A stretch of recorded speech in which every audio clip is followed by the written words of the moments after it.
வணக்கம். இன்றைக்கி புரட்டாசி 3வது சனிக்கிழமைங்க.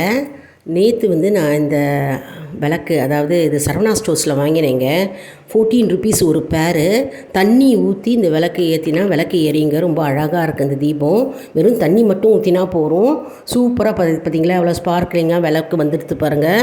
இது நேற்று சாயந்தரம் நான் ஏற்றினேன். பிரமாதமாக இருக்குது. நீங்கள் கூட வாங்கிக்கலாம். இது தண்ணி ஊற்றி வாசப்படியில் வச்சேன். நல்லா எரிஞ்சது.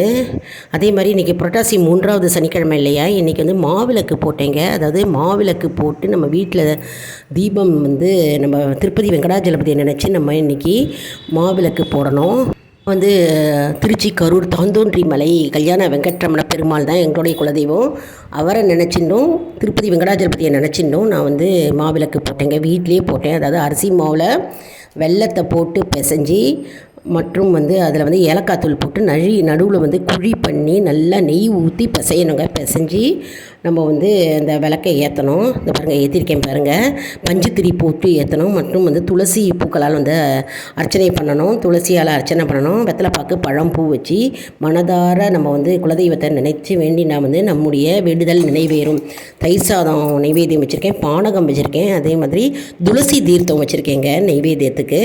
நல்லா அருமையாக புரட்டாசி சனிக்கிழமை நன்னாவே போச்சு எங்கள் ஆற்றுல. அதாவது 3வது சனிக்கிழமை, எந்த சனிக்கிழமை வேணால் நம்ம மாவிளக்கு போடலாம். நான் இன்றைக்கி 3வது சனிக்கிழமை மாவிளக்கு வீட்லேயே போட்டேங்க.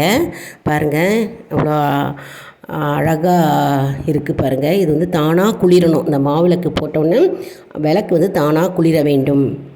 பெருமாளை நினச்சி நம்ம மாவிளக்கு போட்டோம்னா வீட்டில் கஷ்டங்கள் பஞ்சு போல் நீங்குமா.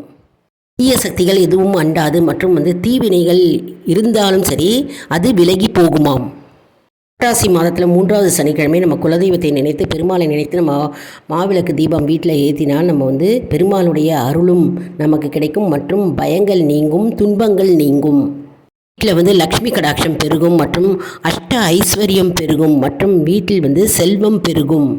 ஆரோக்கியம் மேம்படும். மற்றும் தைரியம் கிடைக்கும். ஆபத்துகள் எதுவும் நெருங்காது என்பது நம்பிக்கை.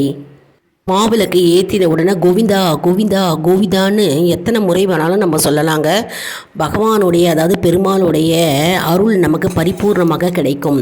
நம்முடைய குலதெய்வம் பெருமாள் அல்லது தாந்தோன்றி மலை திருச்சி கரூர் கல்யாண வெங்கட்ரமண பெருமாளாக இருந்தாலும் சரி, நம்ம பகவானை நினைத்து பெருமாளை நினைத்து நம்ம 3வது சனிக்கிழமை புரட்டாசி சனிக்கிழமை நம்ம மாவிளக்கை ஏற்றி பூஜை செய்தால் நமக்கு நம்முடைய வாழ்வு மேம்படும்.